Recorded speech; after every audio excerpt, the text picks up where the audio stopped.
Sir, गजा वाला मामला एक दफ़ा दोबारा खबरों में है। हमारे जो नायब वजीर आजम साहिब हैं, उन्होंने कहा है कि ये तो वो ड्राफ्ट ही नहीं था जो हमसे शेयर किया गया है। तो ट्रंप साहिब के इस मंसूबे से क्या हुकूमत पाकिस्तान खुद को डिस्टेंस कर पाएगी? ऑब्वियसली इसके लिए, क्योंकि मैंने तो वो ड्राफ्ट नहीं देखा जिसमें मैं कमेंट करूँ, फॉरेन ऑफिस और फॉरेन मिनिस्टर इस पर रिस्पॉन्ड करें, और उन्होंने रिस्पॉन्ड किया। लेकिन मैं समझता हूँ कि आगाज़ में जो मैं समझता हूँ कि जल्दबाजी में हुकूमत पाकिस्तान का मौक़िफ़ आ गया उस ड्राफ्ट के बारे में। जब तक वो ड्राफ्ट पैलेस्टाइनियन साइड पे एग्जामिन ना होता, हमास वाले उस पर रिस्पॉन्ड न करते, और बिल्कुल उन एफर्ट्स को तो पाकिस्तान अप्रिशिएट करता है। दुनिया के बहुत सारे ममालिक इस एफर्ट को अप्रिशिएट करते हैं। कम अज़ कम ये खूनरेज़ी बंद होनी चाहिए। जिस अंदाज से, जिस वहशाना तरीके से बमबारी की जा रही है गज़ा पे और फ़लस्तीनी अवाम पे, उसके रोकने के लिए तो सारे कोशा भी थे और सबकी ख्वाहिश भी है। लेकिन मैं समझता हूँ कि मेरा ख्याल है कि जल्दीबाजी में कि ये कमेंट कर दिया गया। अभी हमारा मौक़िफ़ तो बिल्कुल जो गल्फ़ कंट्रीज़ हैं या मुस्लिम ममालिक की कंट्रीज़ हैं, वो कैसे रिस्पॉन्ड करते हैं। अगर वो एक ड्राफ्ट उनकी मुशावरत से तय हुआ तो ऑब्वियसली उन ममालिक को भी तो एतराज़ होगा। लेकिन अल्टीमेटली पाकिस्तान की हुकूमत भी, पाकिस्तान के अवाम भी चाहते हैं कि प्राइमरीली जो इशू था 1967 की पोजीशन पे जाने का, जब से ये इशू क्रॉप अप हुआ, जो 1967 की वॉर हुई, बहुत सारे इलाके जो है वो ऑक्यूपाइड है बाय इसराइल, और वो मेजर इशू है। फिर जो टू स्टेट कंसेप्ट है, उसकी एक्नॉलेजमेंट है, उसको रिकग्नाइज़ करना इसराइल को है। तो मैं समझता हूँ कि उसके प्रॉस कॉन्स को देख के ही कमेंट करना चाहिए था, और हम होपफुल हैं कि जो मीडिएटर्स हैं इसमें वो अपना किरदार अदा करेंगे। सही। और सर, जो सेनेटर मुश्ताक की रिहाई है, उसके लिए हमारी गवर्नमेंट को इक़दामात उठाएगी, और आप इसको किस तरह से देखते हैं? बिल्कुल, देखें जी, वो एक बड़ा ज़रूरतमंदाना फ़ैसला था सेनेटर साहब का, और वो उस फ्लोटेला का हिस्सा बने जो जंग करने तो नहीं गए थे, वो तो इमदाद फराहम करने और ख़ुराक फराहम करने। वहाँ पे कैद की सूरत हाल है, और वहाँ पे जो बच्चे मेल न्यूट्रिशन से वो मर रहे थे, और जिस तरह भूख और अफलास वहाँ आ गई थी, तो उनको इंसानी हमदर्दी के तहत उनको खुर्दनोश की अशिया और ख़ुराक फराहम करने के लिए गए थे। और उस पर कम अज़ कम इंटरनेशनल कम्युनिटी को बिल्कुल गौर करना चाहिए और उसका सदेबाप करना चाहिए, और उनकी रिलीज़ का बंदोबस्त करना चाहिए, और यूनाइटेड नेशन को उसको अपना किरदार अदा करना चाहिए। सर, जो कश्मीर में इस वक्त हालात है 29 सितंबर से, उस पर आप क्या कहेंगे, क्योंकि हालात बिगड़ते जा रहे हैं? देखिए जी, ऑब्वियसली ये जो जॉइंट एक्शन कमेटी है, उसके इश्यूज़ हैं, इनके मुज़ाकरात हुए, और गवर्नमेंट साइड से ये बात आ रही है कि 90% इश्यूज़ जो है रिजॉल्व हो गए हैं, और बाकी जो इश्यूज़ थे उनकी एडमिनिस्ट्रेटिव इक़दामात से वो हल नहीं होने थे, उनके लिए लेजिस्लेशन चाहिए थी, और लेजिस्लेशन भी आज़ाद कश्मीर की लेजिस्लेटिव असम्बली ने करनी है। पर्टिकुलरली वो जो बात करते हैं विड्रॉल ऑफ 12 सीट्स जो पाकिस्तान में है, तो उस पर बेसिक किरदार तो कानून साज असम्बली ने अदा करना है। तो उस पर प्राइम मिनिस्टर साहब ने एक कमेटी कॉन्स्टिट्यूट की जिसमें पीपल्स पार्टी की रिप्रेजेंटेशन भी है, और वो पॉलिटिकल पार्टीज़ जो आज़ाद कश्मीर में हैं, जिसमें पाकिस्तान पीपल्स पार्टी, मुस्लिम कॉन्फ्रेंस है, मुस्लिम लीग एन है, जमात इस्लामी है, इन सब जो, क्योंकि इस एलिमेंट को एक ओवरलुक न करें कि कोई फॉरेन एलिमेंट पाकिस्तान में और पर्टिकुलरली कश्मीर में अनरेस्ट क्रिएट करना चाहता है, और सिक्योरिटी इश्यूज़ पे पाकिस्तान की एडमिनिस्ट्रेशन, एस्टैब्लिशमेंट, पॉलिटिकल पार्टीज़ वो कोई कंप्रोमाइज़ करने को तैयार नहीं है जहाँ पे सिक्योरिटी के इश्यूज़ होंगे, और ना ही करना चाहिए। लेकिन जॉइंट एक्शन कमेटी को भी अपने मुल्की हालात को और मारूजी हालात को सामने रख के गुफ्त शनीद करनी चाहिए। अपने दुश्मनों को मौका नहीं देना चाहिए कि वो आपके इस इशू को एजिटेट करें और आपके ख़िलाफ़ एक प्रोपेगेंडा मुहिम शुरू हो जाए इंटरनेशनली। मैं इस वक्त मौजूद हूँ इस्लामाबाद प्रेस क्लब के अंदर। ये वही जगह है जहाँ पे कल इस्लामाबाद पुलिस ने घुसकर सहाफ़ियों पर तशद्दुद किया।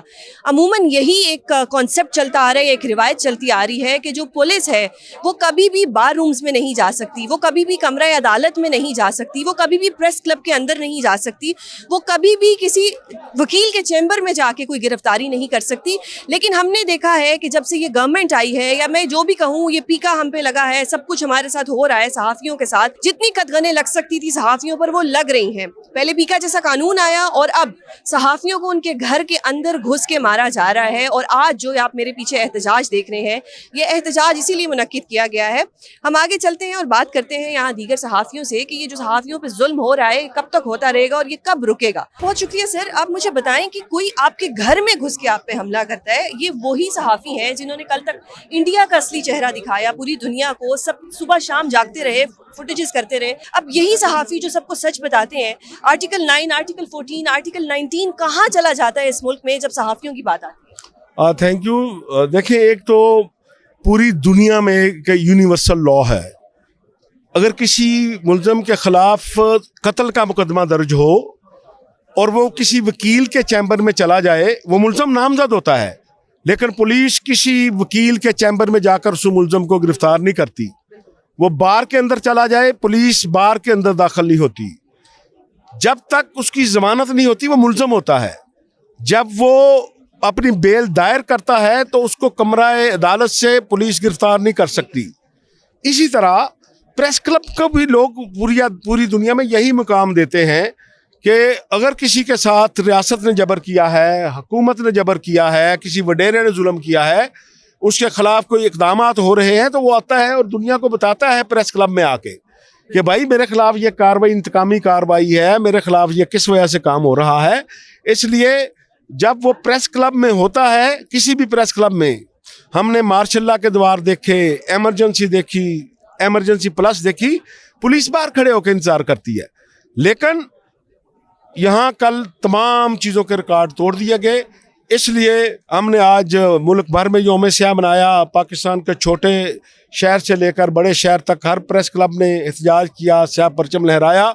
और हम अपने चार्टर ऑफ डिमांड को इस तरह तैयार कर रहे हैं कि अगर हुकूमत सिंसियर होगी, सीरियस होगी, पॉलिटिकल पार्टी सिंसियर होगी, तो उस चार्टर ऑफ डिमांड की मंजूरी के बाद पाकिस्तान की किसी भी प्रेस क्लब में ये पुलिस का आखिरी दाखिला होगा, उसके बाद पुलिस दाखिल नहीं हो सकेगी। सर बहुत शुक्रिया अपना कीमती वक्त देने के लिए। आपके घर में घुस के आपके मतलब समझे कि आपके बच्चों के ऊपर कोई तशद्दुद करके चला जाता है और 24 घंटे गुजर जाते हैं, अभी तक कुछ नहीं हुआ। आप वॉकआउट करें, आप लोग यहाँ पे बैठ के एहतजाज करें, डू यू थिंक कि क्या गवर्नमेंट आपके किसी प्रेशर में आने वाली है? देखिए, मैं तो सबसे पहले कल के दिन को स्याह तरीन दिन कहूँगा, ना सिर्फ पाकिस्तान की तारीख़ का बल्कि सहाफ़त का स्याह तरीन दिन था। जहाँ तक आपने हुकूमत की बात की, ये अलमिया है। आप देखें, जब यही लोग एग्ज़ाइल में होते हैं, अपोजिशन में होते हैं, तो हमें ये चौथा सतून कहते हैं, क्योंकि हम इनकी आवाज़ बनते हैं। आपकी शोज़, हमारा रिपोर्टर, हमारा डेस्क इनके बयानात, इनकी खबरें आवाम तक जब पहुँचाते हैं तो हमें ये चौथा सतून कहते हैं। लेकिन ये अलमिया रहा है हमेशा से। जब भी ये हुकूमत के अंदर आते हैं तो हमें हमारे चेहरे इनको बुरे लगते हैं, भयानक लगते हैं। और हम तो आपको पता आईना दिखाते हैं, हम माशरे की आँख कान हैं, हम इनको आईना दिखाते हैं। बजाय इसके कि ये अपने चेहरे दुरुस्त करें, ये इस आईने को तोड़ने की कोशिश करते हैं। हालांकि इनको सोचना चाहिए, ये आईना ये तोड़ सकते हैं। मैं नहीं समझता। देखें, ये अगर आमजद का दौर आप देखें, उस दौर के अंदर भी ये सहाफ़त जिंदा रही। कोड़े खाकर आप मिनहाज बरना साहब को देखें, निसार उस्मानी साहब को देखें, अब्दुल हमीद छाबरा साहब को देखें, एक बड़ी तारीख भरी पड़ी है। आज उन आमरों का नाम नहीं लिया जाता, लेकिन मिनहाज बरना का नाम आज भी जिंदा है, निसार उस्मानी का नाम आज भी जिंदा है। तो ये वक्त भी गुजर जाएगा। कल इन्होंने साल बाद क्या है गवर्नमेंट से कि वो क्या करें? देखिए, एक तो इस हवाले से हमने अभी तमाम ग्रुप्स का एक इजलास बुलाया हुआ, जिसका नाम चार्टर ऑफ डिमांड्स जो है वो रखेंगे, तमाम ग्रुप्स की मशावरत से रखेंगे। लेकिन ये हमारा एक तय है तमाम ग्रुप्स का कि इस वाक़ये को आखिरी वाक़या साबित करेंगे और इसकी एग्जांपल इस तरह सेट करेंगे कि आइंदा किसी को ज़रूरत ना हो। और आप देखें, खैबर से कराची तक, गिलगित से गवादर तक जो सहाफ़ी हैं इस वक्त जो है वो सरापा एहतजाज हैं। न सिर्फ पाकिस्तान के अंदर आज इंटरनेशनल फेडरेशन ऑफ जर्नलिस्ट ने इसका नोटिस लिया, उसने प्रेस रिलीज जारी की। हमारी सेक्रेटरी जनरल एंटोनी बोरिंगर से बात हुई, जो प्रेसिडेंट हैं डोमिनिका पार्डी, उनसे बात हुई। इस हवाले से कल वो स्टेटमेंट के साथ साथ लेटर्स लिखने जा रहे हैं वज़ीर-ए-आज़म पाकिस्तान को, चीफ जस्टिस ऑफ पाकिस्तान को। तो इंशाल्लाह ये ना सिर्फ फुटपाथों के अंदर, ईवानों के अंदर भी जो है ये हमारी जदोजहद जारी रहेगी। आज भी आपने देखा बाइकाट हुआ सेशन का पार्लियामेंट के अंदर।